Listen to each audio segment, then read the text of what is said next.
must congratulate you and the others on organizing Karwaan and what you're trying to do. I'm impressed that you maintain the quality and that you obviously have a growing and serious audience. So very well done.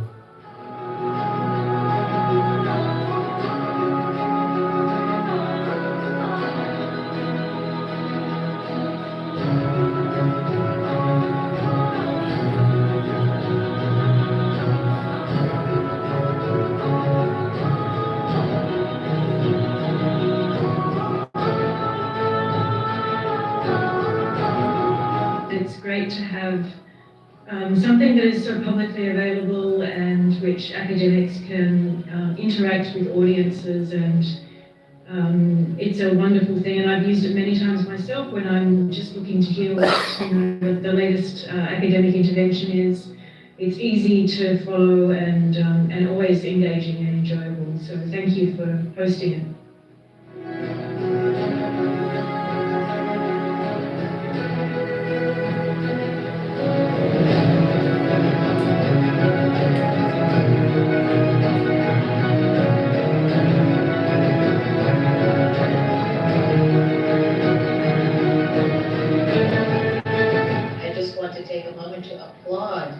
This initiative and the conversations, very diverse, important range of conversations that you're producing, building this marriage between technology and critical humanities thinking. It's so important these days, and much congratulations and applause to you and your colleagues. You're just doing a fantastic job. It's most impressive.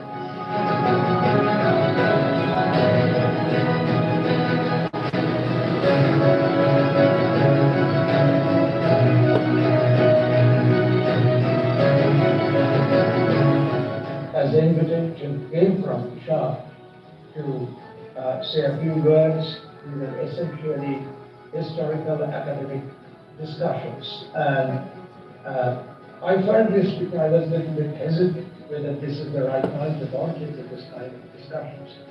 But Ishan told me that in order to get rid of the sense of always being under the threat of whether what will happen tomorrow, this kind of academic discussions may bring some fresh air. And once he said this, I could not say no.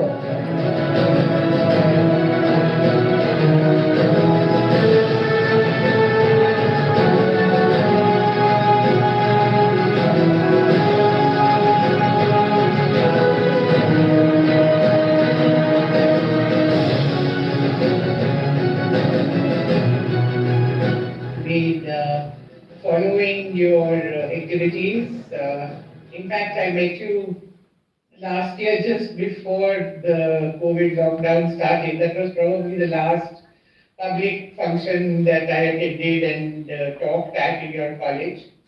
And since then, I have seen how you have set up with your colleagues and friends this very good initiative, the Karwaan initiative, and how you have made it a very vibrant forum and succeeded in getting very good scholars, eminent scholars included, to come and give talks at this. Karwaan is an incredibly important student initiative that aims to make knowledge about India's heritage available and this to kind of a diverse and more kind of public-facing output.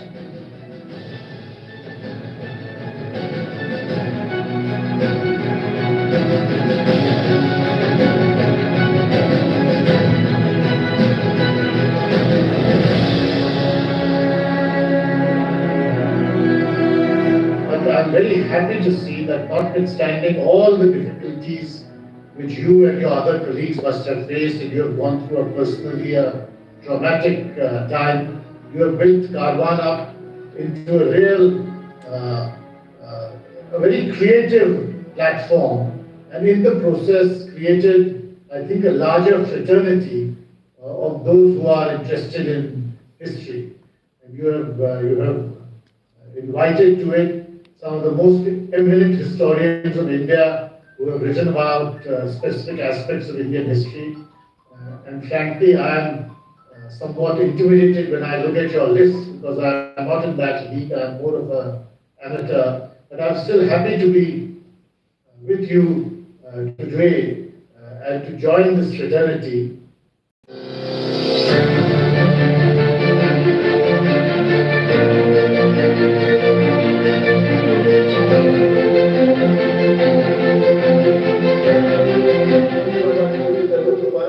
That's what I know. And what I liked was that Karwaan, as an experiment, is so important for our times because we need time to reflect about our times. And Karwaan gives the viewer that experience about our times. And through that, it can be cinema or literature, music. It is important for people to take time out to reflect, to think. And that to me is very critical. And that's the role that's being played by this young boy called Ishan Sharma. I wish you all the best. Regular listener of the lectures which have been hosted at the Karwaan YouTube site as well as the Facebook website and have been extremely impressed by them. I myself never expected to be a part of the same series. So I'm really honored.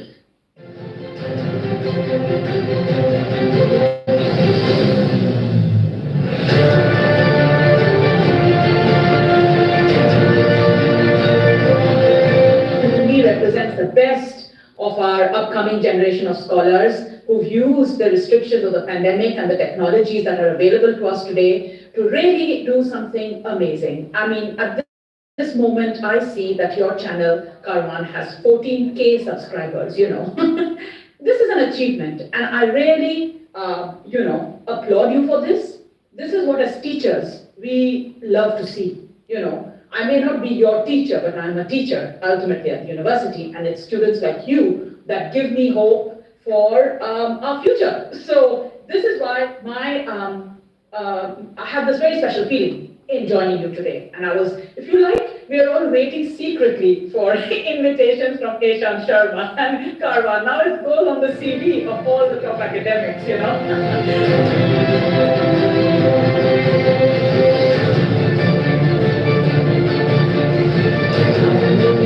Congratulate you, Ishan, 200th episode. Wonderful. This is like amazing. And you know very well, for all of us, it's a matter of honor to be on this. You have managed to put a world together in these days of pandemic.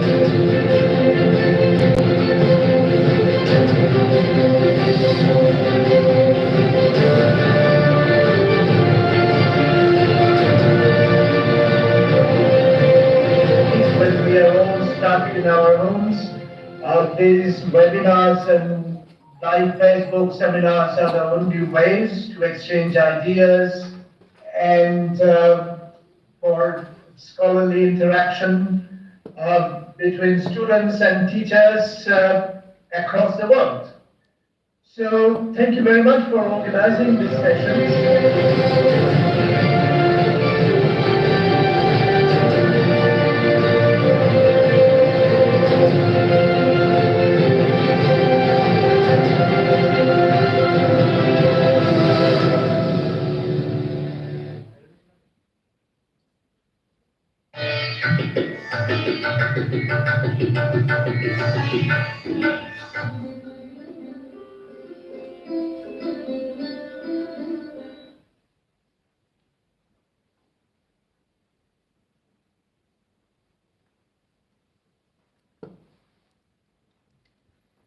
Good evening, everyone.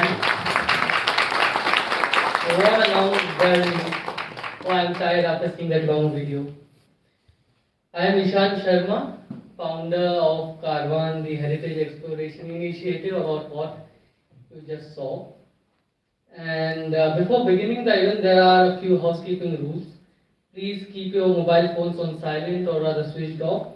Or if you have a mobile camera in it, use it wisely because we couldn't afford a photographer or videographer for the event. And that make sure that you are subscribed to our YouTube channel, as I always say. And please vacate your seat. I can see some vacant seats, so that doesn't matter now. Lastly, please keep the venue clean. I'm very thankful to India Habitat Center for providing us this beautiful hall, the Gulmohar Hall. And since 2019, we are trying to revolutionize the way we approach history. In times that we live in, it's very essential to look about our past in a more critical view. We hosted over 250 historians, filmmakers, artists on our online platform to rebuild the dialogue on our shared history and also to bridge the gap that exists between scholarship and general masses. Today I'm quite nervous, as you all can see, because we are doing our first offline event in 2 years. The last event that we had was in 2020 January with Sohail Hashmi Sahab, who is sitting over here. That was also the Karwaan Bathak. So thank you so much, sir, for always supporting us, our events. And secondly, I'm nervous because I have this opportunity and also this task of facilitating a conversation between two senior scholars, two giants of my field, Professor Purushottam Agrawal and Professor Harbans Mukhia. So before initiating the conversation, I'll introduce my guests and I'll also welcome them on the stage. Professor Purushottam Agrawal served as a member of the Union Public Service Commission of India from 2007 to 2013. Before this, he was professor and chairperson of the Center for Indian Languages at JNU. He has been a visiting professor at Cambridge University and a British Academy Fellow at Boston College there. His published works in Hindi include अकद कहानी प्रेम की, कबीर की कविता और उनका समय, मजबूती का नाम महात्मा गांधी, हिंदी से राय, अस्तर खान से via Yerevan, and Nokohas. In English, his works include Padmavat, an epic love story, Who is Bharat Mata, Kabir, which I consider the best introduction to Kabir for people of my generation, and copies of which are available at the registration desk for a 50% discounted price. So take full advantage of that opportunity. And also we have the author himself to sign the copies after the session. So Professor Agarwal, please. Professor Harbans Mukhia has been teaching for the last 60 years, and he started his career in Delhi University, then moved to JNU, retiring as JNU's rector in 2004. His publications include Exploring India's Medieval Centuries, Essays in History, Society, Culture and Technology, Issues in Indian History, Politics and Society, Historians and Historiography during the Reign of Akbar, Perspective on Medieval History, and Feudalism and Non-European Societies, the most important, the Feudalism Debate, The Mughals of India, History of Technology in India, Volume 2, and he is the founding editor of the Medieval History Journal, which comes from the Sage Publications, and also serving a shortlist jury member for the Karwaan Book Prize. So I welcome both our speakers on the stage.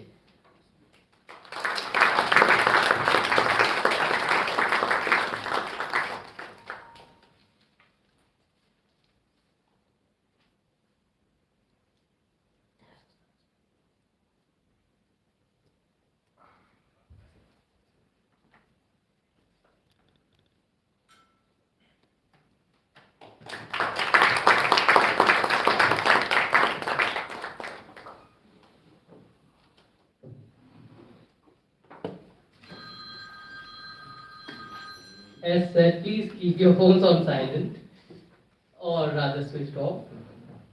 So thank you so much to both our speakers for agreeing to do this on a very short notice. And as they say, as Kabir wrote, Kabir man nirmal bhaya jaise Ganga neer, to piche hari lage, kahat Kabir Kabir. We all know Kabir as a 15th century poet from Varanasi who was believed to be from a weavers community. Most of us come across Kabir through our textbooks, school textbook, class 3rd, 4th, when we read his dohas. कि बड़ा हुआ तो क्या हुआ जैसे पेड़ खजूर, पंछी को छाया नहीं, फल लागे अति दूर. But we were never taught. So we were never taught about Kabir's word and his poetry. So to both my speakers, why do we read Kabir, sir? My generation, why should we read Kabir? Both. Let's start the conversation like that. Okay. So before I respond to your question, let me make a personal statement. You said you were nervous. In fact, I am more nervous than you because I am sitting here beside one of my teachers, and then I have another teacher in the audience, Professor Umida Thapar. I was never a student of history formally, so I never attended their formal lectures. But I belong to a JNU where people learned outside the classroom and people taught outside the classroom. So I have learned a lot from their public talks, of course from their writings, but from their public talks and their personal conversations. And I fondly remember those days when one could walk into Professor Thapar or Professor Vipin Chandra or Yugendra Singh or Mukhiya Sahab or Kirwai Sahab or my late guru Nam Singh. So I would like to, before responding to his question, I would like to do pranam to you men and to you, sir. It's a pleasure, it's a pride to be here. Now to your question. Why should your generation study Kabir or get into? The simple answer is to save yourself from stupidity. Simple. Because we are living in a world where stupidity has been turned into a virtue and intelligence is a vice. And it's not accidental, it's not surprise, it's not a kind of natural occurrence, it's not a natural disaster, it's a man-made disaster. And there has been a very systematic attempt, very consistent attempt of turning stupidity into common sense of society. Kabir and people like him insist on questioning everything. And this, as a scholar, as a student, I think includes Kabir himself. I mean, it is important to clarify at the outset that I am a student of Kabir, I am not a blind follower of Kabir. And for example, his ideas on women, I do not approve of them, I totally reject those ideas. Let me make it very clear. So I think it will be interesting for your generation to study Kabir and of course much beyond Bada Hua To Kya Hua, which in any case is not a Kabir Dua. But anyway, so that's fine, it goes on his name. So anyway, that doesn't matter. But beyond these kind of didactic simple verses, if you look at Kabir, Kabir is one poet and not the only poet by the way. It's also important to understand that Kabir is unique, but he is neither the first nor the last. The tradition of people like him comes before him. He himself at least acknowledges three predecessors, Namdev, Jaydev and Prabhushan. And then we have a huge number of people who directly or indirectly acknowledge their indebtedness to Kabir. So he is part of a tradition. And as a matter of fact, that tradition continues till date. People like Kabir require a kind of visa of relevance to enter the discourses of English-speaking Indians. For ordinary Indians, they are part of very much their everyday existence. You go to any literate person in North India, he must be having couple of Kabir Dohaj, couple of Tulsidas Chaupais, couple of Mirabai Pads in his memory or her memory, without having ever attended any school, not to talk of college. For people like us, Kabir becomes important, as I told you and I repeat, because he is one poet who not only questions things, but who also asks you to share his deepest reflections. Kabir is not merely an angry young man or angry old man. He is not just about castigating people, criticizing people or abusing people. He is also about deep reflections on life and death. And as we know, no poet becomes a great poet if there is no serious reflection on love and death in his poetry. And Kabir is a poet where you find very serious, moving reflections, moving poetic compositions on the themes of love, on the themes of death. The Saki you quoted, look at the Saki itself. Usually, what is the idea of bhakti? You do bhakti, you show your devotion, you show your obeisance to Lord Ram or whatever, whosoever, and you follow him or you follow her, Devi or Devta. There is a man who says, Kabir man nirmal bhaya, jaisa ganga neer, pache laga hari fire, kehet Kabir Kabir. I do not utter his name. मुझे राम राम या हरि हरि कहने की जरूरत नहीं है, राम ही कबीर कबीर कहते कहते मेरे पीछे आता है.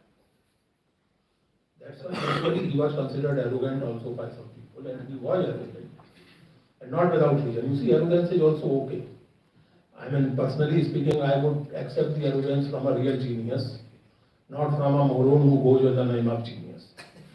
So Kabir was a real genius, therefore his arrogance is quite acceptable to me. But here the point is not arrogance. The point is that bhakti is not merely a religious or a spiritual experience. It's also an ethical task. I have made my mind as pure as Ganga water, and therefore Lord follows after. He calls out me, Kabir, Kabir.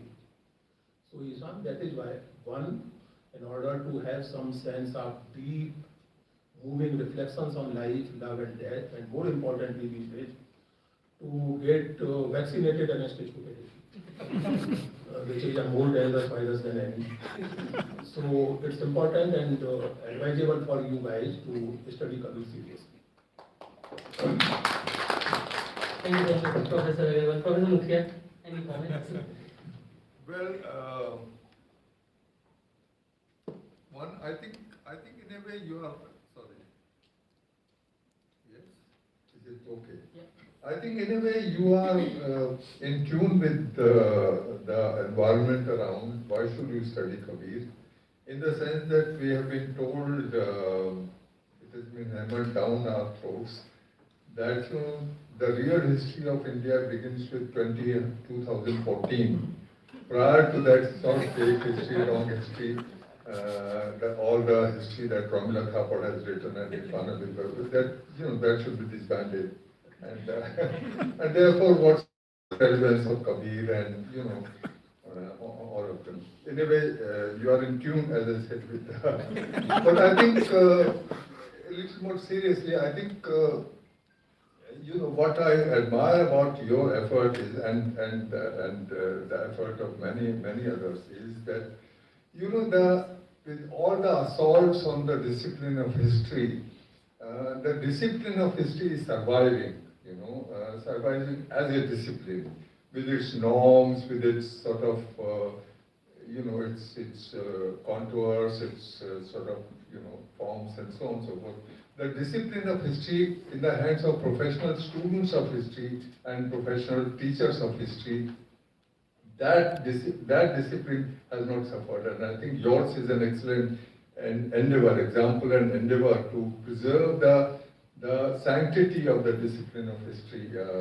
And I'm very happy to be part of your endeavor to. So I think, and it's not, as I said, not merely for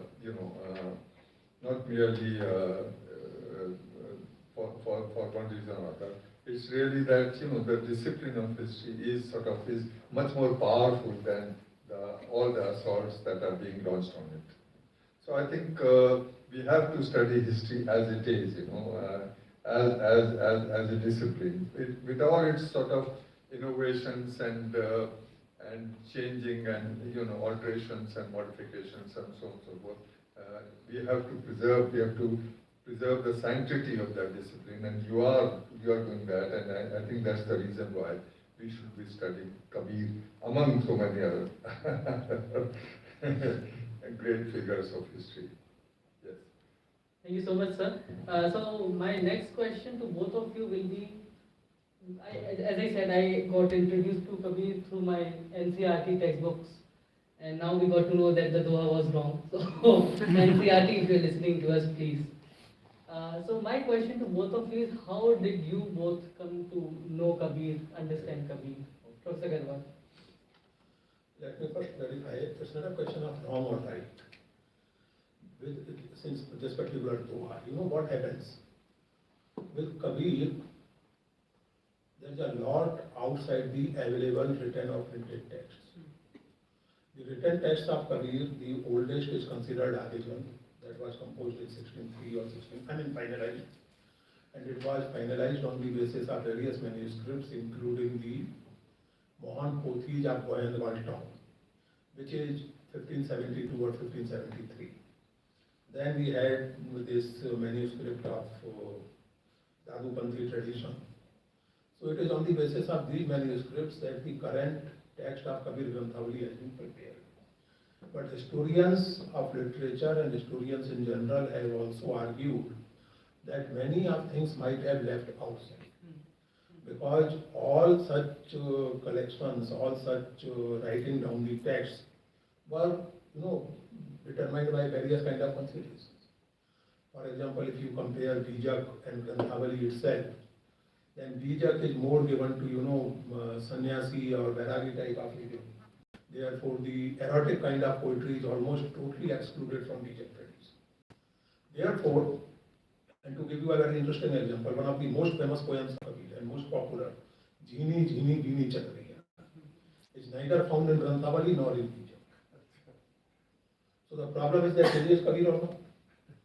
So we consider it Kabir for the simple reason that for people like Kabir, written tradition cannot be the only tradition. And therefore, when Doha is included, it's okay. And when I said that it is not exactly, I had this, Granthavali tradition. So as long as I reflected on this question in my Hindi book, not on so much in the English book, how do you determine the so-called authenticity? So in Indian tradition, where orality has played such an important role in every aspect of life, I have proposed some different kind of parameters of determining the so-called authenticity. But that's a rather boring kind of academic discussion. One can go into that in a different context. About your question, like any typical North Indian boy being brought up in a small town called Gwalior, I was introduced to Kabir much before I attended any. Because Kabir, as I told you, Kabir and Bhakt poets were in my environment. अब इसके आगे जो कहना है वो हिंदी में बेहतर कहा जा सकता है। खास करके गर्मी के दिनों में हमारे पिताजी ठंडाई बनाते थे सुबह सुबह और अपने वो सिर लोड़ा लेकर के भांग नहीं ठंडाई भांग भी पीते थे लेकिन वो बच्चों को नहीं पिलाते थे, बच्चों के लिए ठंडाई बनाते थे सबसे। तो अपने रात में वो ठंडाई का सारा मसाला भिगो कर रखा जाता था और सुबह सुबह सिर जी ठंडाई खुद अपने हाथ से, और जब वो ठंडाई बनाते थे तो सब सुखाते भी, ठंडाई बनाते बनाते गाते थे। तो जो वो गाते थे, अब बाद में चल के मुझे मालूम पड़ा कि उसमें एक उनका प्रिय टेक्स्ट होता था, राधे श्याम कथावा चक्की रामायण। तू लंका का डर क्या मुझे दिखाता रावण, तेरा कोई खौफ को खतर ही नहीं, ये गाते थे। तुलसीदास की चौपाइयाँ गाते थे और कबीर गाते थे। The point is that we did not exactly follow what Kabir said. तो कबीर के ऐसे दोहे गाते थे जिनमें मूर्ति पूजा की खिल्ली उड़ाई गई है और मूर्ति पूजा करते थे। ठंडाई बनाने के बाद हाथों का पहला काम पूजा करने का ही। तो the point is Kabir, as I told you, has been part of your own environment. If you are not brought up and educated in a certain, I don't know how to describe it, in a certain culturally different kind of situation. For people like me who were brought up in a mohalla, who belonged to a typical traditional middle class family, तो हमारे लिए कबीर कोई exotic ना तब थे ना और ना Tulsidas. But as a serious engagement, I got interested in Kabir first of all during my search of spirituality in my early youth. I wanted to know the truth. So I went to Christian mission. I attended some Christian Protestant church for some time, joined a Roman Catholic church. The father in Roman Catholic church was hugely disappointed when he came to know that I am only interested in knowing, not in converting. So the government was hugely disappointed with me. I also went to Baba Kapoor ki Dargah, which is a very famous Dargah in Gwalior, and of course to Theosophical Lodge and Arya Samaj and Vivekananda Mission and all that. In the process, I came in contact with very small and marginalized in a cultural and political sense community of Kabir community. But that was that. Then I became more involved and interested in political activism and left activism. And this was interesting that in my this thing I realized that, for example, Vivekanand or Dayanand, whom I read, they hardly had any use for Kabir. Dayanand, in fact, is positively very critical of Kabir because of Kabir's criticism of Vedic tradition. Rajneesh used to quote Kabir a lot, and I read a lot of Rajneesh also those days, like any young man. Then I came to JNU, and in JNU we had one course called Nirgun Bhakti and Social Protest, so which was taught to us by Professor Savitri Chandra. And I wrote a paper for that course, and that was the beginning of my serious academic engagement with Kabir. And writing that paper, I had decided that I will do my PhD on Kabir. So that is how it started. It started in 1977 in that sense. In 1977, I joined PhD with Nambarji, and I submitted my PhD thesis some years later, and then this engagement has been going on in many ways. So this is how I was introduced or got engaged with him. So this is the book in Hindi, Akat Kahani Prem Ki, that Professor Karwaan was saying. And yes, Kabir in a way is part of our ordinary daily life. Professor Mukhya, how did you come across Kabir? Well, this is going to be a little long sort of intervention and a little boring in academic intervention. One, let me, perhaps you already know that, not part of the boring one, but independently of that, there is a small town in Madhya Pradesh called Devas, I think, where I'm told that every single year for the last 500 years, on the either the birth anniversary or death anniversary or particular day, the Kabir Panthis gather there and they sing Kabir's lyrics there, his poems there. And this has been happening for the last 400 or 500. I mean, the legend is that it has been happening for 4. So such is the reach of Kabir, that and the longevity of durability of Kabir. But that is just, it came to me, it occurred to me just like that. I partly, of course, we have all grown up this hearing Kabir's dohas, and particularly those dohas, ताल चढ़ी मुल्ला बांग दे जो पहला हुआ खुदाए etc.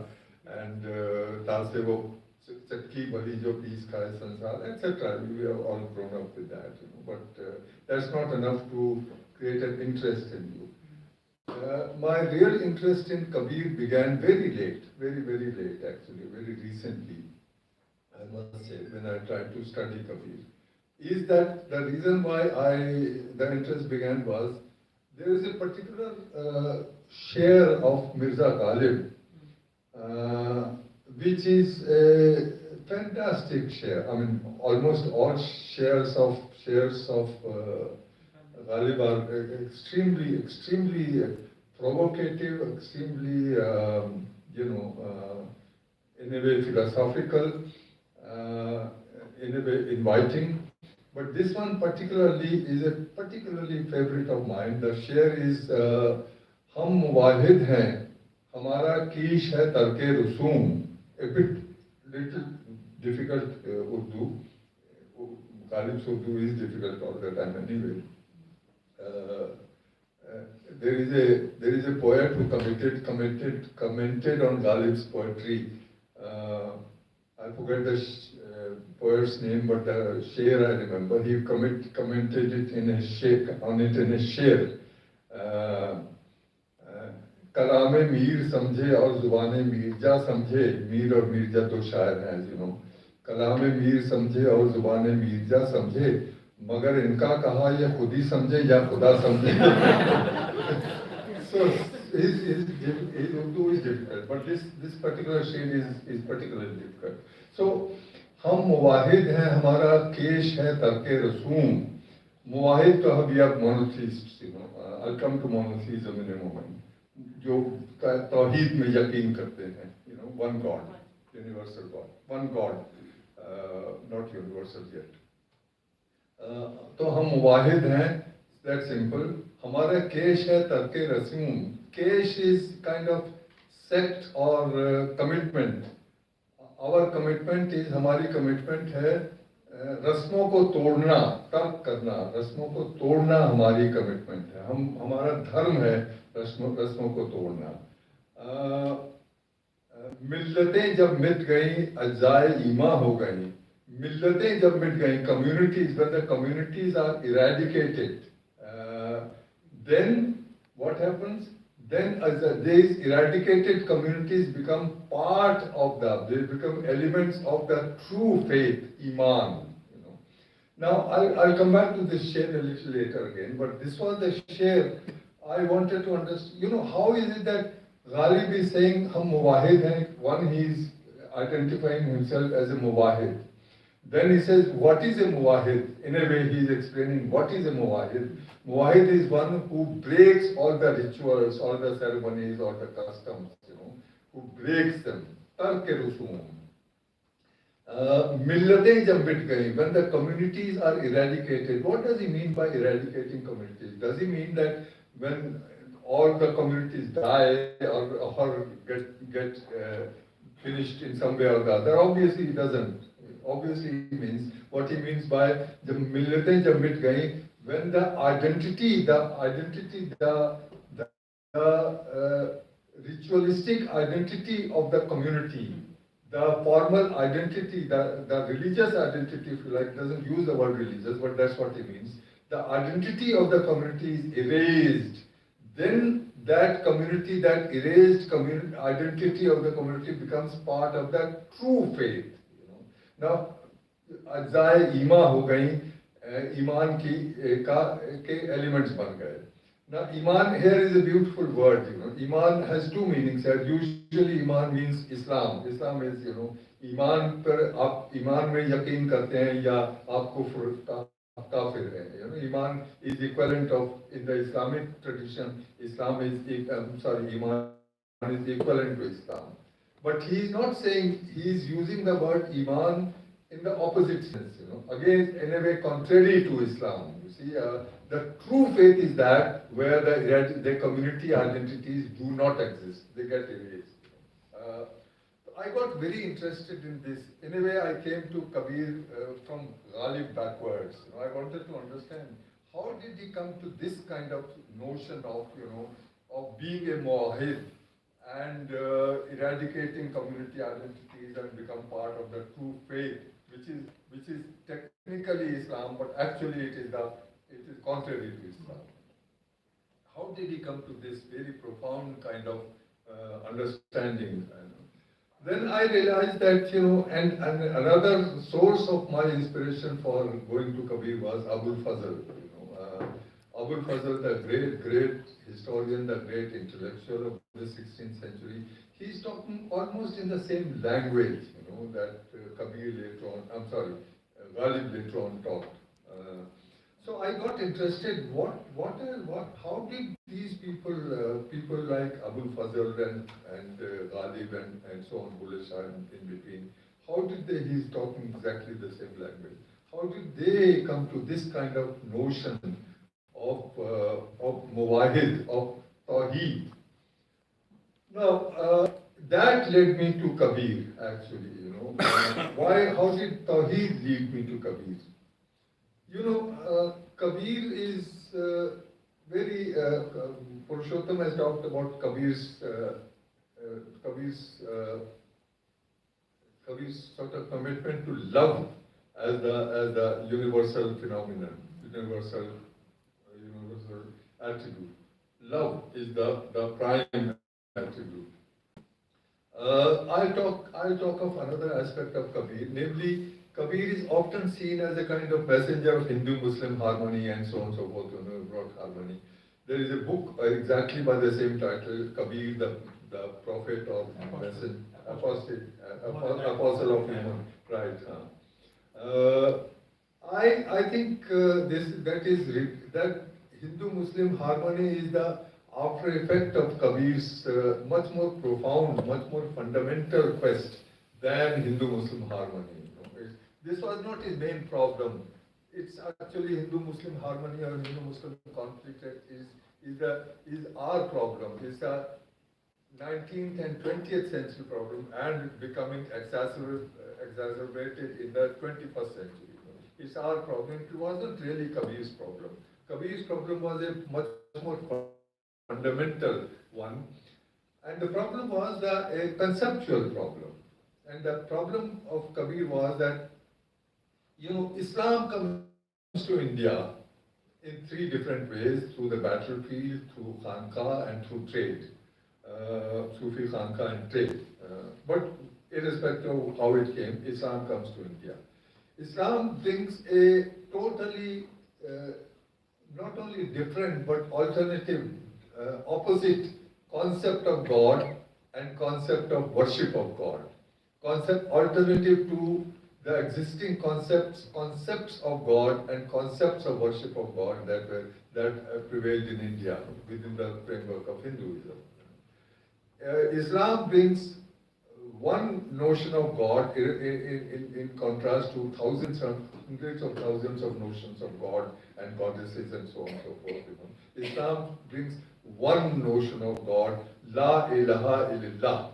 There is no God, there are no gods and goddesses except Allah. Allah is the one single God, which is of course Christianity also had brought that, but Islam brings it to India. And there is only one form of worship of God, namely namaz and so on. It is independently, or quite in contrast to the thousands of ways of worshipping God that prevail here. So there are two concepts of God which are rival to each other, gods which are rival to each other, which are competing with each other, which are almost at violence with each other. Two concepts of God and two different forms of worship of God and so on and so forth. So that there is a problem of, and this comes to this, Islam brings it as Tawheed to India.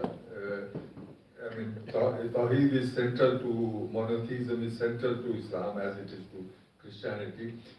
Hinduism is also familiar with monotheism, but that's not the dominant sort of existential, dominant daily experience of Hinduism, daily life of Hindus.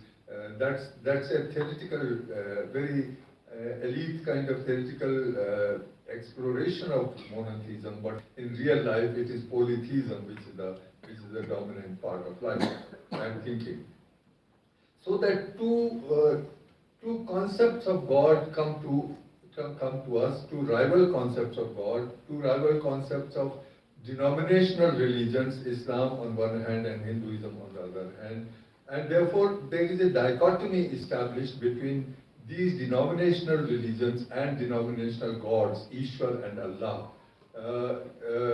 There are lots of exchanges between them, exchanges between the Sufis and Nirankaris and so on, particularly Gorakpanthis and so on. There are lots of give and take from one to another, and yet in the midst of exchanges and give and take, there is nonetheless a dichotomy, a clear dichotomy of denominational gods and denominational religions, Islam and Hinduism and Ishwar and Allah. There are various ways of looking at this dichotomy.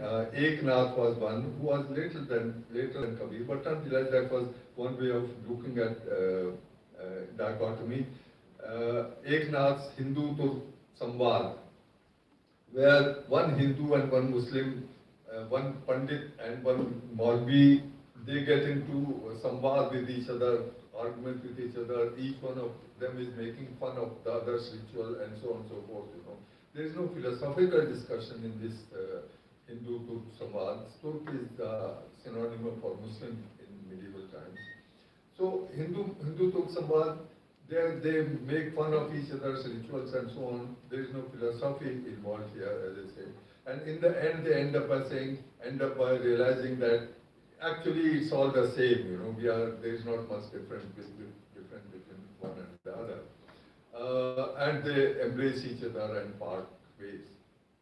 But the identity remains, Hindu identity remains, and Muslim identity remains. The identities remain intact in this Hindu-Turk samvad, and many other examples of this sort, where common spaces are discovered and highlighted, but nonetheless the identities remain intact. Now, this was the existential situation where two dichotomous religions and denominational religions and gods there are some common spaces, but there are also lots of intense kind of rivalry and competition and violence among the followers of these dichotomous, among the followers of these denominational religions and denominational gods. Now, what Kabir does is, he creates an alternative dichotomy, a dichotomy which is alternative to the dichotomy between religious identities or denominational religions and denominational gods. He is himself called a Muwahid. Abul Fazl calls him Muwahid and pays him very great respect, calls him Muwahid with very great respect. Let me quote Abul Fazl in this. In English, Abul Fazl obviously writes in Persian.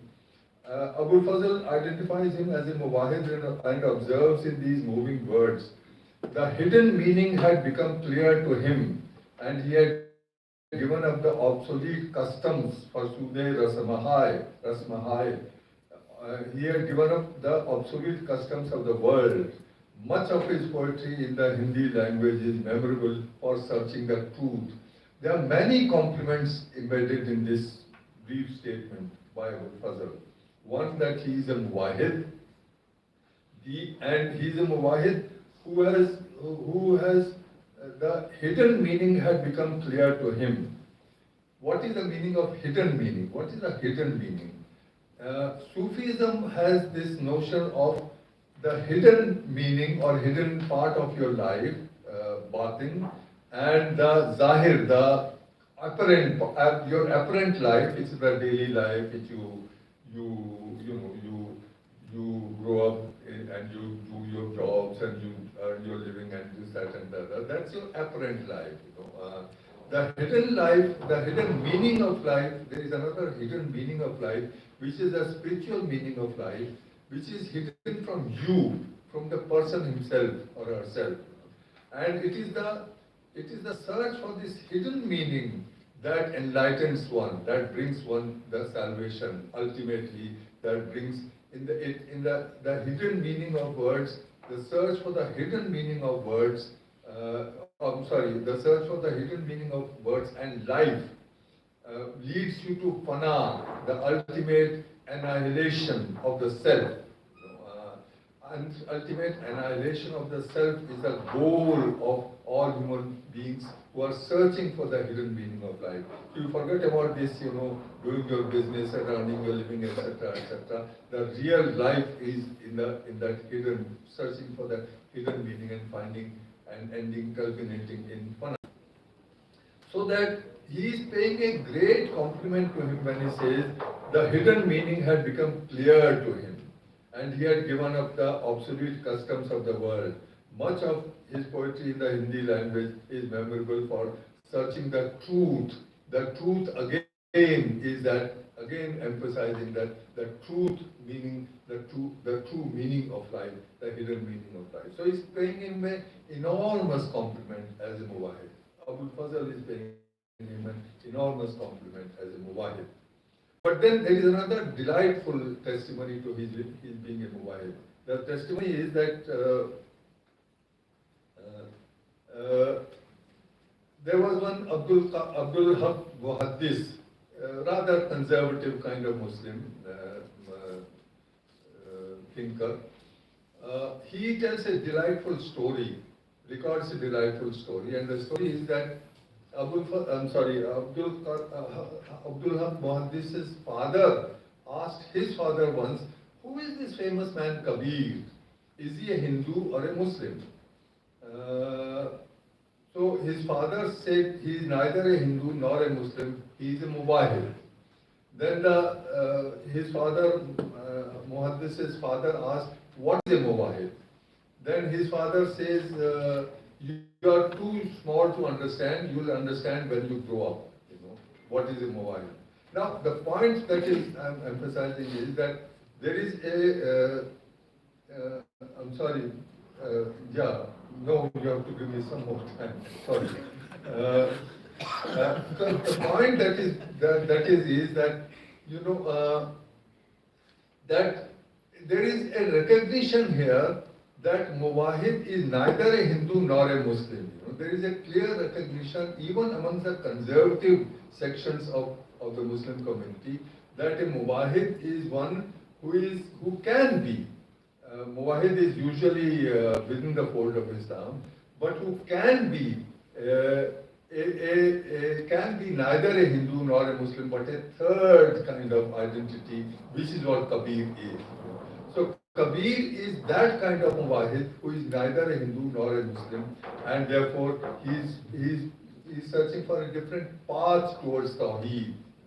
Now, what is the path towards Tawheed? I've been warned that I should finish in 2 minutes. I'll come to this part of Tawheed, because Kabir in a way reinterprets the whole concept of Tawheed, Islamic concept of Tawheed, in a very fundamental way. And this fundamental reinterpretation of Tawheed by Kabir is what is reflected in Abul Fazl, what is reflected in Bulleh Shah, what is reflected in Kabir, what is reflected in Gandhi, and what is reflected in our own everyday life. I'll come to that if I'm permitted. Thank you so much, sir. But that brings so many questions in mind, and it's difficult to choose which to ask first. But you mentioned the concept of enlightenment when you were speaking a bit. Professor Agarwal, you have written in your book, very in the beginning of your book, about the concept of enlightenment as a continuous process for Kabir. So can you explain that? Yeah. Before responding to your question, in fact, the influence of Kabir, direct or indirect, as educated by Professor Mukhia, in fact, it's all pervasive, and I have been interested in looking at that, what has been the region of that influence. And if you look at vernacular sources of that period, for example, I would like to just quote one in some detail. Dadu, we all know, was a great and influential Bhakt of Gujarat and Rajasthan, and he continues to be influential till date in these areas. His disciple Jan Gopal wrote a biography of Dadu called Dadu Janam Leela. This book was composed in 1620, and it's different from other such texts, because unlike other such texts, this book has names of historical persons, mentions years, and in some cases even dates. So it's not like exactly a hagiography. It's almost semi-historical, and it does not emphasize miracles. It talks more in terms of everyday rationality. So major portion of this Jadu Janam Leela has been devoted to a dialogue between Akbar and Dadu. Now this dialogue has not been mentioned by the court chronicles of Akbar. Therefore its historical accuracy may be debated. But at the moment I am not interested in the accuracy or otherwise of this particular encounter, but about the fact that when Akbar sends out the invitation to Dadu, that he should come and meet me, he describes Dadu as Kabir of our times. According to Jan Gopal, Akbar describes Dadu as Kabir of our times. And more interestingly, and it has a wider significance for the argument which I have been trying to make for some years. Dadu in his conversation with Akbar quotes only one authority. He does not quote anything from Ved or anything from Purans or anything from Quran or anything. He quotes only one authority, and that is Kabir. Dadu quotes Kabir 5 times in that conversation, as Kabir has said. So this is extremely interesting. And apart from the dichotomies of the notion of God, what Kabir and other Nirgunthaks like him are doing, and which to my mind is even more significant epistemologically speaking, that they are proposing a new notion of authority. Their authority is not Ved, their authority is not Quran, their authority is not any so-called scripture or holy text. Their authority is Vivek. The constant reference to Vivek in Kabir's words, Kabir works, and Vivek based on experience. Kabir has some very interesting words. In fact, I consider them to be keywords of his sensibility and worldview. Obviously, Ram, Prem, Sahaj, but at the moment I am more interested in Vivek and Anubhav. So there is a certain kind of empirical rationality. It's not exactly a scientific rationality, but there is a certain kind of empirical rationality from which the kind of inconvenient questions arise. For example, if you claim to be superior because of your birth as a Brahmin, then you should have chosen a purer way of being born. Jo tu Brahman Brahmani jaya, an baat kahe nahi aaya. Now this is quite an offensive question, and today Kabir would be in jail for this. But fortunately, he survived. Similarly, if you claim to be purer because you have the true Iman, you are a Musliman, jo tu turak turak nahi jaya, bhitar khatna kahe na karaya. I mean, these are not merely offensive or hilarious, they indicate a certain kind of authority. Ajay Prasad Dwivedi, the great Kabir scholar, has criticized Kabir for choosing a country bumpkin type of Brahmin as his opponent. And because he notes, Ajay Prasad Dwivedi notes, that every Brahmin, right or wrong, has a certain rationalization and certain argument for his way of life. My point is that not responding to that kind of argumentation was the best thing a rationalist could have done in those circumstances. Because in those arguments, of course, everything can be justified. Persecution can be justified. Caste prejudices, untouchability can be justified. But when you come to the experience, and you raise a question rooted in everyday experience on the basis of fundamental human common sense, then it becomes difficult to justify. You are purer just because you are a Muslim, but your everyday activities do not show any kind of biasness. Then it becomes a different kind of question. So, secondly,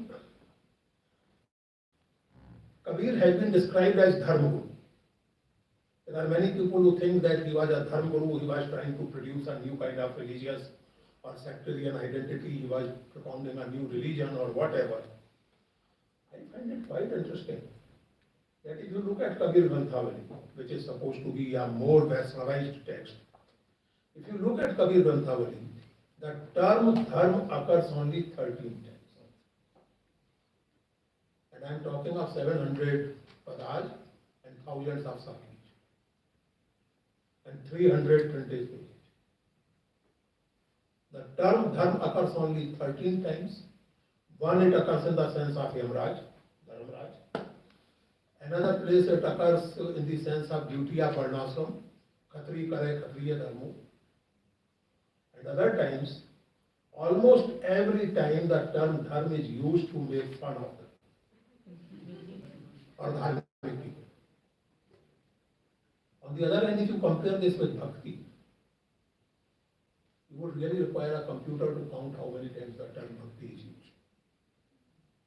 So in Kabir's case, it is not dharma which is the touchstone of bhakti. It is other way around. And Namadas recognized it. Navadas wrote this famous text Bhaktaman, in which he has written very brief but very interesting and very to the point statements. So Bhakti Vimukh Dharma Sab Adharma Karika. That is the first sentence Navadas describes Kabir. Every dharma which does not agree with the notion of bhakti was dismissed by Kabir as adharma. Bhakti Vimukh Dharma Sab Adharma Karika. That is Navadas. So now what happens that Kabir actually is trying, as Professor Saab pointed out, Kabir is trying to go not beyond only the dichotomies of Hinduism and Islam. He has an even more ambitious project, and that is of articulating the spiritual angst, the existential angst beyond the idioms of organized religiosity. So he is trying to go beyond the spiritual, he is trying to go in search of spirituality beyond religion. And therefore, Ishan, coming back to your first question, he becomes even more interesting, more inspiring and more challenging for us today. Because in this era in which I can call a retreat of modernity, the religion has come back with a big bang, and not in good ways. It has come back in bad ways and sometimes in ridiculous ways. In the name of religion, you can say anything and you can get away with it. So in such a situation, this attempt to go not rejecting the basic thing which religion claims to be addressing, that is spiritual angst, not rejecting that, but looking for other ways of articulating. In that sense, Kabir is very, very interesting, and Kabir again is not Kabir only. It is Dadu, it is Tukaram, it is Nanak, and the whole list of Nirmal Bhakts coming down till 18th and 19th century. People like Dariya Sahib of Bihar, people like Puran Sahib of Madhya Pradesh in 19th century, who was writing a Tika of Bija. Now, I mean, in Kabir's case, you do not find a moment as we find in the legends of other prophets and holy men like Buddha, Muhammad Sahib, Jesus Christ. There is no particular moment where you can say that Kabir ko jnana prapt. There is no moment in any legend of Kabir's life in which you will say that Kabir वहाँ बैठे थे, रात भर बैठे रहे या 40 दिन बैठे रहे या 12 साल बैठे रहे और फिर ज्ञान हो गया हो. This is very interesting. Legends must be read very sensitively and very engagingly. There are legends about Tulsidas. वो गए और अपनी पत्नी के पीछे भागे चले गए, पत्नी ने हड़का दिया तो उनको ज्ञान हुआ कि भाई ये सब नहीं करना चाहिए और थोड़ा सा राम पे भी ध्यान देना चाहिए. I mean, that is not history but legends. Legends have a way of conveying certain things. So there are legends about other prophets. There is a legend about Namdev. There is legends about Nanak. There are a number of legends about Kabir. But none of the legend indicates that this was the moment where Kabir became Kabir. He remains a Kabir throughout his life. And he is very conscious of the fact Hindu Ram Ram kare, jogi Gorak Gorak uchare. मुसलमान का एक, तुरक का एक खुदाई, कबीर का स्वामी रहा सब. So he is very conscious of the fact that all available religious traditions, all available spiritual claims in his time, he is not part of them. He is different from them. And at the same time, historically we can see a lot of influence from Sufi Islam, lot of influence from Nathpant, lot of influence from Vaishnavism. So he is getting influences from everywhere, and like an intelligent human being, like a Viveki Manushya, he is articulating his own ideas. He is borrowing words and lexicons from all sources which are available to him and creating his own poetic sentence. About the point which was being made here at the moment, I would just like to quote from Kabir himself. This was relevant in his times, and this is probably even more relevant in our times. We all know that Allahu Akbar on one hand and Jai Shri Ram on the other hand. These days have become war cries.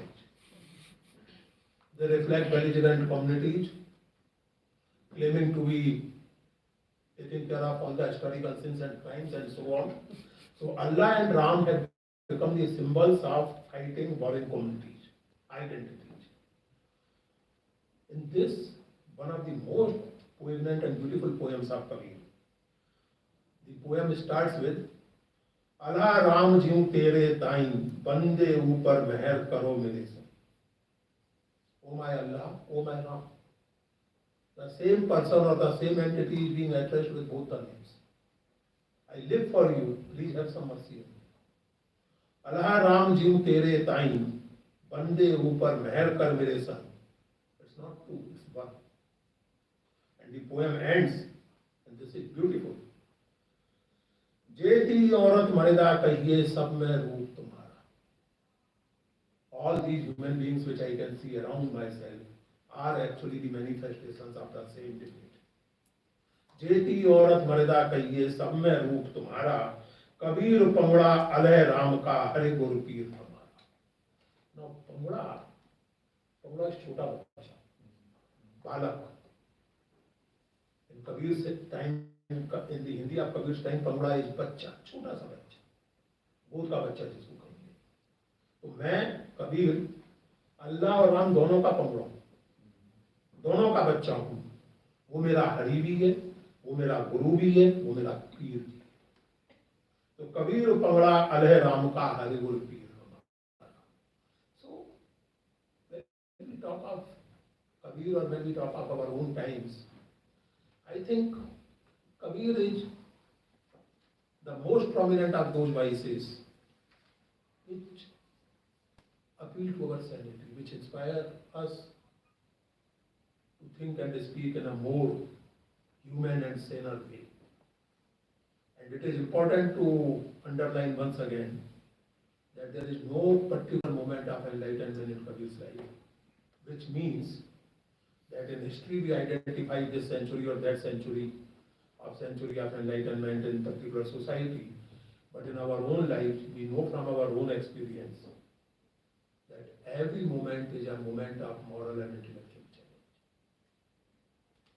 And in that sense, every moment is a moment of enlightenment, a moment of potential enlightenment. And therefore, I have, as Ishan mentioned, at the beginning of this book, I have mentioned that enlightenment is a constant process. It's not a flash. कौन नहीं, कौन है भी तो फिर उस कौन को पकड़ कर रखना पड़ता है, उसको लगातार बढ़ाना पड़ता है. ये नहीं कि साहब एक बार एनलाइटमेंट हो गया तो हम ठीक बनते रहते. So that can't be. So I'll ask one last question, then we'll open the floor for the audience questions. Kabir existed in the 15th century, as we all know, but when we read Kabir today, especially my generation, very young people sitting here, we find ourselves somewhere in those lines. But seeing from that lens, I think is not very historical in nature. So, how do you see the contemporary nature of Kabir? Yeah, historians मुखिया साहब बैठे हैं, उमला जी बैठी हैं, इनके सामने मैं history की क्या बात करूँ. लेकिन एक बात बहुत क्लियर है. This is something which we must understand. We must respect the autonomy of past. We must respect the pastness of past. There is no point, maybe it is possible in some kind of mythology, in some kind of fantasy, but past never comes back. And you can never go to past. You can certainly learn from past, you must learn from past, and we must respect the discipline of history, we must respect various debates, serious engagements in historical debates and discipline of history. But we must also be very clear about it that Kabir was speaking in 15th and 16th century, and we are living in 21st century. So for example, this Hindu-Muslim conflict, I mean, it's rather unfair to Kabir that you create the problem and ask Kabir. It's rather unfair. कचरा हाथ फैलाए सकते कबीर कर, काहे को करें? So we must go to Kabir or anybody like that, even Tulsidas, not very popular amongst progressives. But we must go back to these great poets, these great philosophers, kings, and learn from them. apart from individuals, let us see today what are the challenges and what we can learn. I mean, I do not know about other societies, but in Indian society, can we really think in any other terms than respect for diversity, respect for plurality? Can we really think in terms of so-called puritanism of any kind? Some years ago, I was with Professor Saab in a discussion. तो वहाँ वो एक सज्जन को शुद्ध हिंदी की समस्या हो गई कि साहब आप उर्दू शब्दों का बहुत इस्तेमाल करते हैं। मैंने कहा वो तो ठीक है, मैं तो उर्दू अभी छोड़ दूंगा सारी। प्रॉब्लम ये कि बाबा रामदेव को कौन बताएगा कि बाबा संस्कृत का शब्द नहीं है? आप बताएंगे जाके तुर्की भाषा का है। और मैंने कहा उर्दू तो मैं छोड़ दूंगा भाई, लेकिन बींगा नॉर्थ इंडियन बींगा बनिया मैं अपना हलवा और जलेबी कैसे छोड़ और समोसा कैसे छोड़ दूंगा? ये सब उन्हीं के साथ खाया है। So therefore in a society like India, we just cannot imagine any proper existence without a due respect, engagement and critical engagement. I do not glorify any tradition including my own. Plurality is a fact of life. I sometimes say India is a hopelessly plural society. As simple as that. And this is what you can learn from Kabir. Kabir carried the plurality of Indian cultural experience on his person. He was born to Muslim parents. This Brahmin widow and all that, these are all 18th century legends or whatever. No contemporary of Kabir ever doubted about two things. There are a lot of debates, but whether it is his admirers or his detractors, they were very clear on two things. He was born of Muslim parents and he was a disciple of Ramana, disciple of Ramana. On this, all contemporary sources are unanimous, including the Sufi sources. So, he is born of Muslim parents. He spends some time with tantrics, learns and knows a lot about Nath Panth, that is popular form of Buddhism, of course Quranic Hinduism, feels more affinity with Vaishnavas, but is not part of any sect in a formal. He is not a Sufi in that formal sense, he is not a Vaishnava in that formal sense, he is not a Nath Panthi in formal sense. So, he carries that plurality of our experience and with a very strong insistence on individuality. So, plurality is the crux. इस समय अगर अपने समाज में सबसे बड़ा कोई challenge है तो वो हिंदुस्तान की प्लूरलिटी और उसको एक तरह के इनऑथेंटिक एक्सप्रेशन में बदलने का चैलेंज। इसमें you can learn a lot from Kabir times and you can learn a lot from Kabir himself. Yeah, well, thank you. Yeah, actually, let me, I have to go back to the point I had left, namely the reinterpretation of Tawhid. That's what establishes its relevance today, not only to Abul Fazl and to Ghalib, but to us. Is that, I mentioned that, he is Muwahid and he inherits Tawheed, La ilaha illallah, monotheism.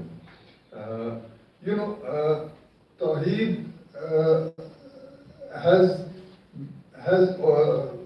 it's a single point. There are no gods except one Allah. Now this Tawheed has been interpreted and reinterpreted and disputed and so on and so forth many times within the framework of Islam by Muslim thinkers, Muslim philosophers, Muslim sects like Mutazilites and so on and so forth. They disputed, they reinterpreted, they found different meanings, etc., etc. But all these different meanings that they found, all the disputes that occurred on the question of Tawheed was within the framework of Islam, not beyond the framework of Islam. I mean, there are many discussions. We don't have the time to go into it, but many discussions on Tawheed. But and rationalists, discussions like Mutazilite, who said, what is unless the Quran, that the Quran is the word of God, has to be proven. We can't take it for granted. One Al-Razi philosopher said, what is these prophets? If God needed to send prophets, he would have sent one prophet. The prophets these are all old wives' tales, he says. These are these kinds of, and yet Tawheed is accepted by all of them, but within the framework of Islam. What Kabir does is he breaks the four walls of Islam to interpret Tawheed. He reinterprets it in the sense that Tawheed it's one God, of course, yes, but he is not Ishwar or Allah. He is one universal God. He is the God for all of us. So you don't divide. Tawheed does not divide God into Allah, into this and that. There is only one God. Call him Rahim, call him Ram, call him what, etc. Call him whatever by whatever name. And it's not pantheistic. He's not being pantheistic. He is really saying that there is one universal God. There is one universal religiosity. That Purushottam was talking of spirituality. Spirituality or religiosity, not religion but religiosity, spirituality. So there is one universality of God, one universality of religiosity, which is common to all of them. Now this is how it reinterprets the very notion of Tawheed beyond the framework of Islam. That is his greatest contribution. And that is what, in a way,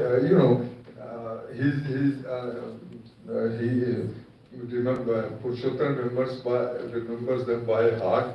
I will have to read. Bhai, ye do Jagdish kahan se aaya? Where have two gods come from? Kahu kaun baraya? Who has misled you to believe that there are two gods, and so on and so forth. And so on is full of these. So that his Tawheed, his universal religiosity is inclusive of Ram and Rahim, is exclusive. It can be without them, it can be with them. It's inclusive as well as exclusive. It can be anything. But it certainly is not competing gods, Ishwara and Allah and so on. There is one universal God. And you must remember that this notion of one universal God, comprehensive God who comprehends everyone, is a phenomenon which hasn't occurred in Europe, which was fighting within the same religion. They are fighting with each other, shedding their blood, etc. It's here that this concept of one universal God and one universal religiosity in place of the denominational religions and denominational gods that I was speaking of. So here is a new dichotomy that Kabir is creating. Instead, in place of the dichotomy between two denominational religions and two denominational gods, he is creating a dichotomy between one universal God and one universal religiosity as opposed to denominational gods and denominational religions. So it's a new dichotomy he is creating, and it is this dichotomy which is getting new dichotomy that he is creating by reinterpreting Tawheed, that gets reflected in Abul Fazl, that gets reflected. He just mentioned Akbar. Akbar's interest in Dadu is the Kabir of our times. He knows what Kabir is saying. Abul Fazl knows what Kabir is saying, and his Sulakul is actually virtually a copy of going beyond Hindu and Muslim identities and creating a space where the two are not rivals, the two are not competitors, and so on and so forth, And this is what Bulle Shah's beautiful words. Almost the same words as Kabir's. Makka gaya gal mukti nahi, 100 jumme padaye. Ganga gaya gal mukti nahi, bhave 100 gote khaaye. I'll translate this. Gaya gaya gal mukti nahi, bhave 100 pat padaye. Bulle Shah gal mukti tahi, ਜਦੋਂ ਮੈਂ ਨੂੰ ਦਿਲ ਗਵਾਏ, let me translate. Pilgrimage to Makkah brings no solace. You might say your prayers 100 times. Sacred bath in the Ganges brings no solace. You might dip your head in it 100 times.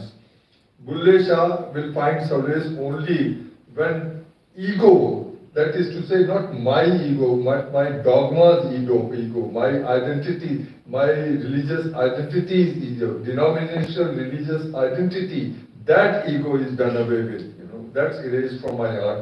Only then I thought. It's virtually the same thing as Kabir is saying, and Ghalib is virtually saying the same thing as Kabir is saying when he says, Hum wahid hamara kesh hai tarke rusum.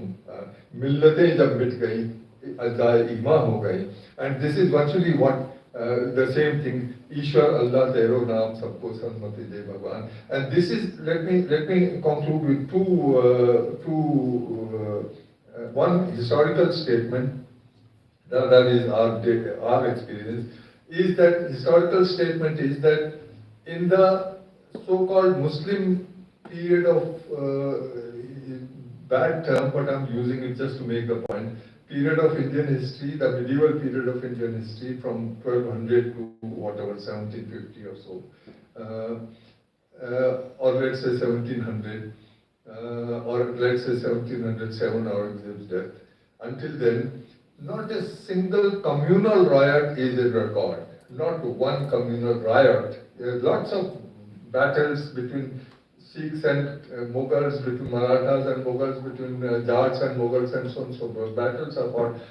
But what we know as communal riot, that is not. The first communal riot that occurs is on record is 1714, after 7 years after Aurangzeb's death, in Ahmedabad. Modi ji should be happy to know that it happened in Ahmedabad. On the day of Holi, a cow was butchered by a Muslim, and there was a riot, which was controlled within 2 days, by the way. So, and in the whole of the 18th century, 5 communal riots are recorded, 5 in the 100 years, And today you have 500 communal riots a year under the aegis of the secular state, you see. That's one historical statement. The other is that, whenever there is a riot which occurs or tension which occurs in our society today, in the 21st century, 20th century, whenever, the resort is always taken to Kabir's language, Hindus and Muslims get together, Hindus and Muslims get together and say, let's get together, and 1992 Babri Masjid, and then riots and so on and so forth. I remember people like us, atheistic secularists like me, the world had collapsed. We just didn't know what else can bring such disaster to India than this. And then bit by bit, and then some riots took place in Bombay. Then bit by bit,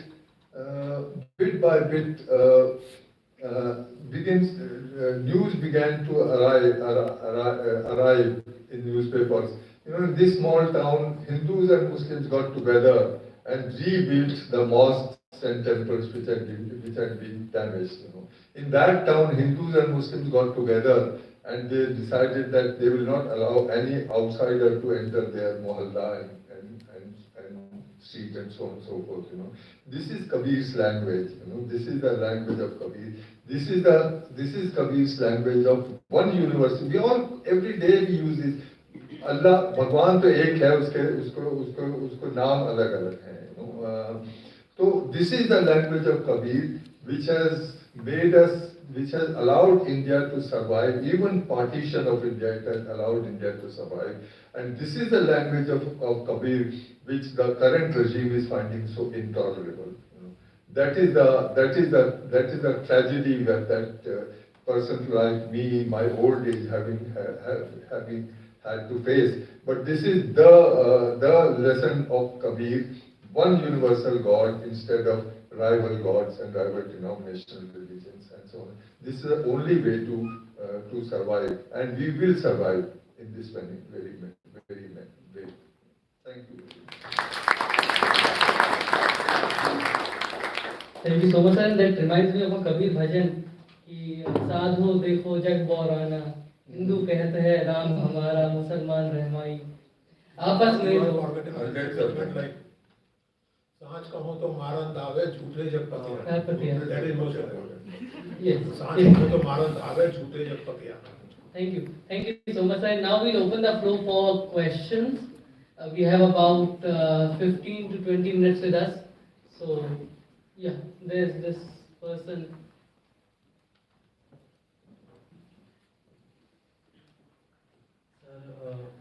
Am I audible? First of all, I would like to thank you, Ishan, for organizing such an amazing event. I can see, the Star Wars of history. Like, I have only read them in the books, and in our college, I'm in Hindu college. Professor Harbans Mukhya is so much right that he is regarded as the Amitabh Bachchan of history. So, I thought that when I will meet him, personally I will, and many people like to grow their hair like Professor Harbans Mukhya. They like that. They like it. I did in 2020. So sir, what I wanted to ask to Professor Harbans Mukhya is that I want to ask two questions. First is क्या हम ये मान सकते हैं कि कबीर के काव्य में आध्यात्मिकता और भौतिकता का एक द्वंद्व है? और दूसरी बात सर आपसे, हाँ, और दूसरी बात क्योंकि मेरे सामने एक अमिताभ बच्चन आपने इनको का सवाल Sir, you are Dharmendra of Sholay. Sir पहला क्वेश्चन हो गया आध्यात्मिकता और भौतिकता के द्वंद्व, और मेरे सामने इतिहासकार में और साहित्यकार। सर ऐसा क्यों कि कबीर हिंदू रूढ़िवादी परंपराओं के खिलाफ हैं और उनका जो पोएट्रिक इलस्ट्रेशन होता है वो एक मोरपंख के साथ होता है, वो एक माला के साथ होता है, वो सेकुलर नहीं है। मतलब या तो वो असली है, और अगर नहीं है तो जिसने भी ऐसा किया तो उसके माइंड में ये विजुअलाइजेशन क्यों है? क्योंकि अगर मैं होता तो कबीर को कभी ऐसे डिपिक्ट नहीं करता। दो प्रश्न है, बहुत ऐसा है। दूसरे सवाल का जहाँ तक सवाल है तो ये आपकी जानकारी की कमी है, वरना कबीर के विजुअल रिप्रेजेंटेशन सूफी के तौर पे भी है, लंबी लंबी टोपी लगाए हुए भी कबीर है। दूसरी बात ये कि मोरपंख लगाने से या लंबी टोपी लगाने से अगर सेकुलरिज्म खतरे में पड़ जाता है तो कल पड़ता हो तो आज पड़ जाए। आप तो वो बात कर रहे हैं जैसे एक बार मैंने सुना था बरसों पहले एक डिबेट चलाई थी कुछ लोगों ने कि साहब जो इंडियन फिल्मों का जो समारोह होता है, जो बेस्ट अवार्ड वगैरह दिए जाते हैं फिल्मों के लिए, नेशनल अवार्ड, वो स्वर्ण कमल क्यों है? क्योंकि कमल तो गड़बड़ है। तो उसमें मुझे मजा आया था कि किसी माधुरी नाम की जो फिल्म मैगजीन आती थी उसमें डिबेट चली थी, तो अगले अंक में किसी मेरे जैसे पाठक ने चढ़ के लिखा था कि आप जब प्रधानमंत्री बने तो स्वर्ण गोभी देने लगी। तो इस तरह की बातों में कुछ नहीं रखा है कि मोरपंख से सेकुलरिज्म को भी खतरा हो जाता है। दूसरी बात ये जो आपने पहला सवाल पूछा वो गंभीर सवाल है। कबीर की महत्ता इसी में है कि उसमें तथाकथित अध्यात्म और तथाकथित भौतिकता के बीच में कोई द्वंद्व इमेजिन नहीं हुए, बल्कि जो लोग द्वंद्व इमेजिन करते हैं, जो मटेरियल और स्पिरिचुअल के बीच में डायकोटॉमी इमेजिन करते हैं, Kabir is very critical. Kabir की लाइफ को भी अगर आप देखें, जितना भी हम लीजेंड्स के बारे में जानते हैं, उन्होंने कभी वैराग नहीं लिया। उस लीजेंड्स के मुताबिक उनकी पत्नी से नहीं बनती थी, वो किसी की नहीं बनती, लेकिन वो मतलब घर छोड़ के नहीं चले, उन्होंने वैराग नहीं लिया। लीजेंड्स के मुताबिक उनका बेटा भी था, बेटी भी, और ये उनकी ही साथी है, साईं एता दीजिए जामे कुटुंब समाए, और भी भूखा ना रहूं साधु ना भूखा है। तो एक गृहस्थ के तौर पर जो होना चाहिए वो है on a very philosophical level. Kabir addressed this question.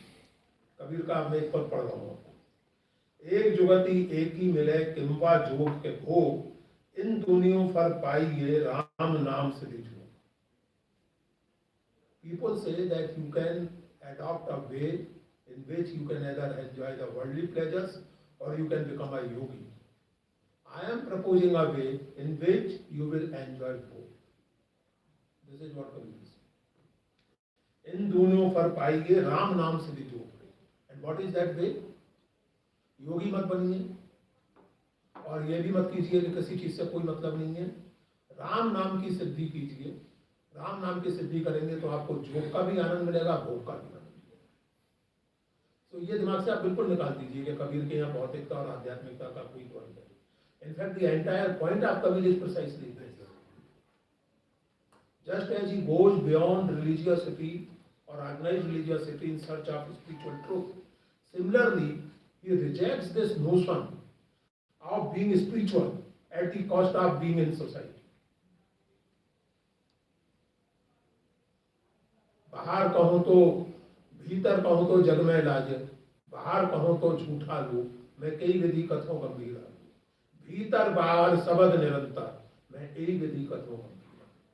There is a constant interaction between spiritual and material, and that is the profound truth which I have discovered. That is Kabir. Thank you so much. Any other question? There is this question. Please keep your question short, crisp, so that we can accommodate more questions. Hello. Sir, can we say that Kabir's assault on caste privileges is his rejection of the idea of rebirth? How is his relationship to the idea of rebirth, which perhaps is present all around him in Banaras at the time? He is not particularly bothered about rebirth. And I won't say surely that he categorically rejects it, but he is certainly indifferent to it. And so far as his spiritual practice or his sadhana is concerned, he is clearly insistent on having it in this life. He tells his Ram that if you want to meet me, please come and meet me in this life. Muva piche mile to kone karan Ram. What is the point if you meet me after I am dead? So in that sense, you can probably say that he rejects the idea of rebirth. But he's not bothered about it. But he is not. That's what he said. He is indifferent. He is indifferent. देखिए ऐसा होता है कि कुछ सवाल होते हैं जिनसे कोई फर्क नहीं पड़ता. अभी अमिताभ बच्चन का जिक्र चला तो जैसे मैं एक स्कॉलर हूँ, मैं एक स्टूडेंट हूँ, मुझे इससे क्या फर्क पड़ता है कि अमिताभ बच्चन एक फिल्म के 10 करोड़ देते हैं या 100 करोड़. वो किस फिल्म में अच्छी एक्टिंग करते हैं, बुरी करते हैं, इससे जरूर फर्क पड़ता है. और वो कैसे आदमी है, पॉलिटिकली कैसे हैं, क्या, इससे जरूर फर्क पड़ता है. जया बच्चन से उनकी बनती है नहीं बनती है, इससे मुझे क्या पता है. वैसे एक उन्होंने अच्छा काम किया कि जया बच्चन ने इलेक्शन के ज़माने में बहुत एसपी को सपोर्ट किया और बीजेपी को गालियाँ दी, और अमिताभ बच्चन योगी जी के स्वेरिंग सेरेमनी में पहुँच गए. इस मामले में वो मान्यवर शुरू से समझदार.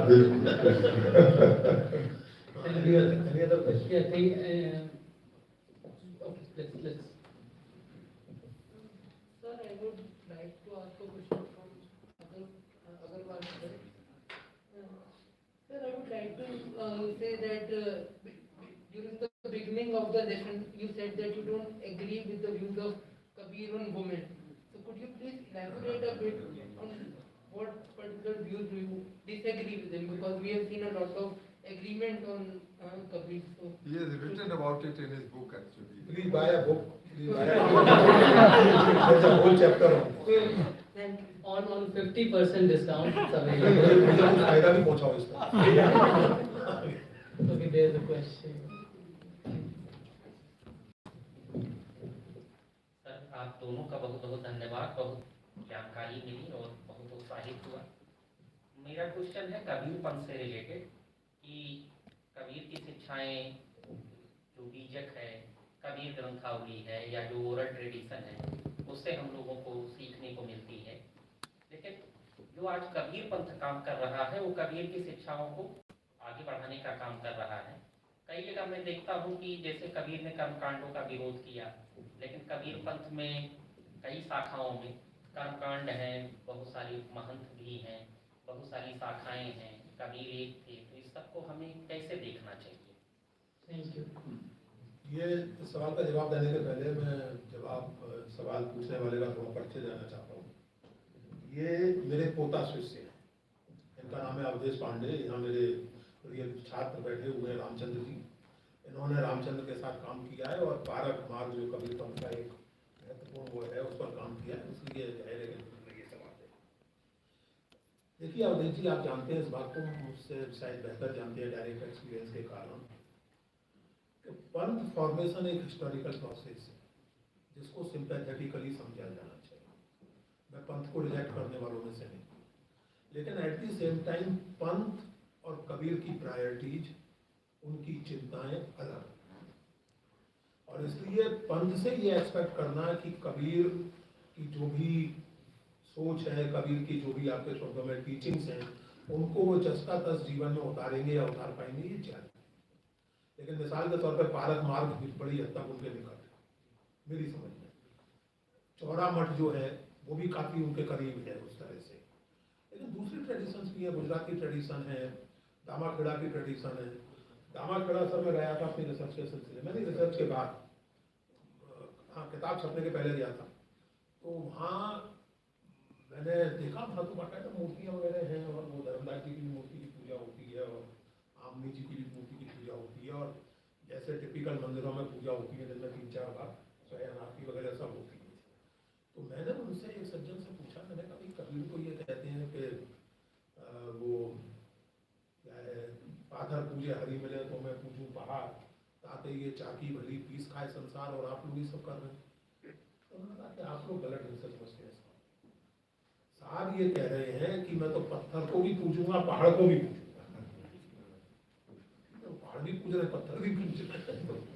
तो ये कबीर पंथ और कबीर को एक मत है, फंडामेंटल प्रॉब्लम है। कबीर का अलग से हो, पंथ का अलग से अध्ययन होना चाहिए, आपने किया है और वो भी करें। विभाग के 2 लोग यहाँ बैठे हुए हैं, कबीर पंथ पर सीरियस अध्ययन होने चाहिए, डिसमिसल नहीं होना चाहिए जैसे बहुत से लोग करते हैं, because there is a historical process of panth formation. अब आप पूरे के पूरे सिक्के को खारिज कर देंगे, सारी तो बहुत सारी चीजें हैं, नानक देव जी की बताई हुई नहीं मानते, नहीं मानते सही, बट उसको अलग से थोड़ा सिस्टमेटिकली और सिंपैथेटिकली। Yes, sir.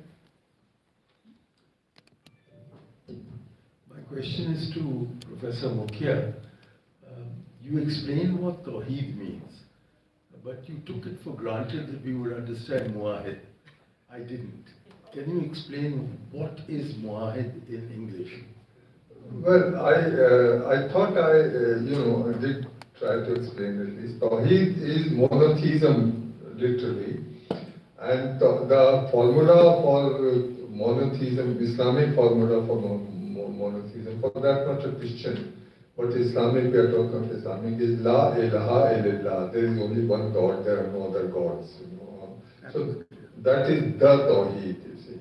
And Wahid is one who believes in this formula, La ilaha illallah, that is to say, a polytheist cannot be a Muwahid. Only a Muwahid can be who only believes in this formula, whether Islamic or any other, but that there is only one single God, So it's between polytheism and, monotheism and polytheism. That is the choice that Tawheed is giving you, Either you are a Muwahid who believes in Tawheed, or you are a polytheist, which is Kafir and so on and so forth. So I thought I did explain, but anyway, Thank you so much. Any other question? We'll take 2 more questions. Yeah, there.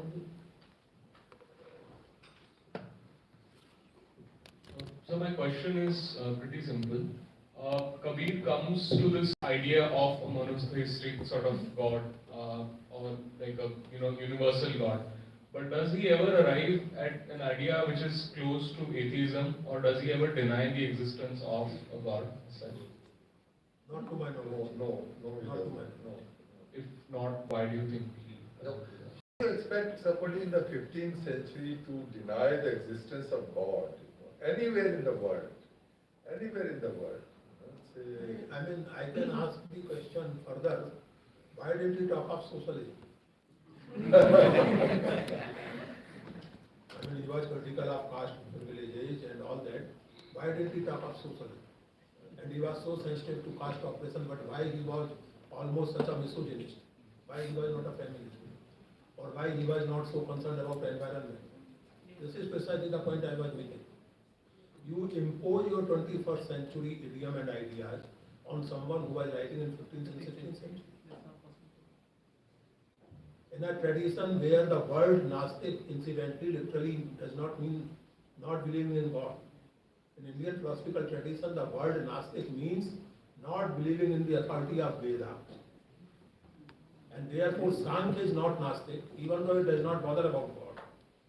While the Buddhists and Jains are Gnostic because they refute the authority of Veda. तो अब आप कबीर से 15वीं-16वीं सदी में उम्मीद कर रहे हैं कि वो नास्तिक वो अकबर ने इतने सारे सुधार किए डेमोक्रेसी क्यों नहीं लागू कर रहे और कहीं भी दुनिया में कहीं भी 15th-16th सेंचुरी में वो यूसेफ फेबर की किताब है जो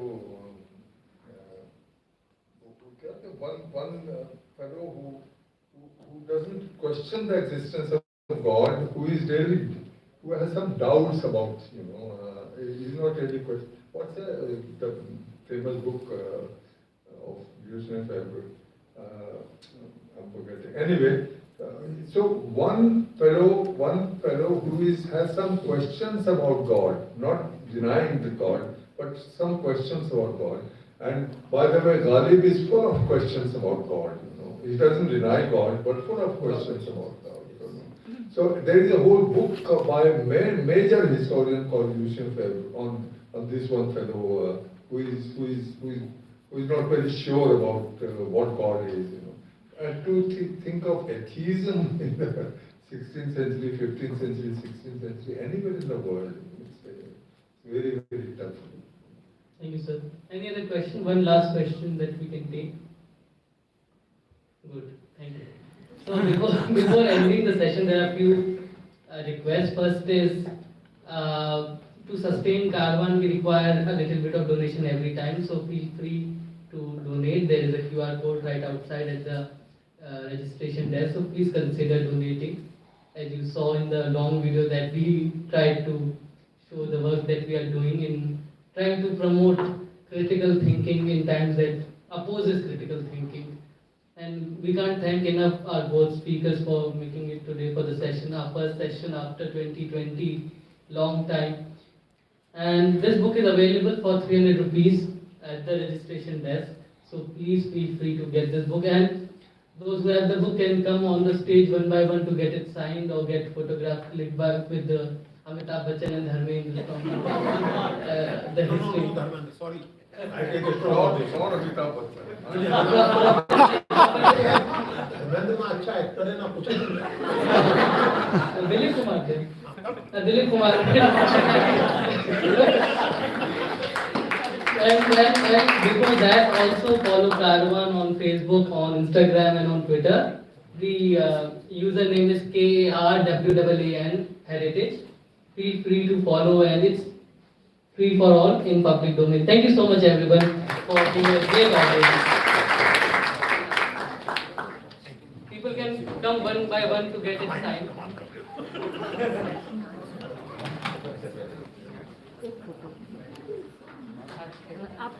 प्लीज इधर थोड़ा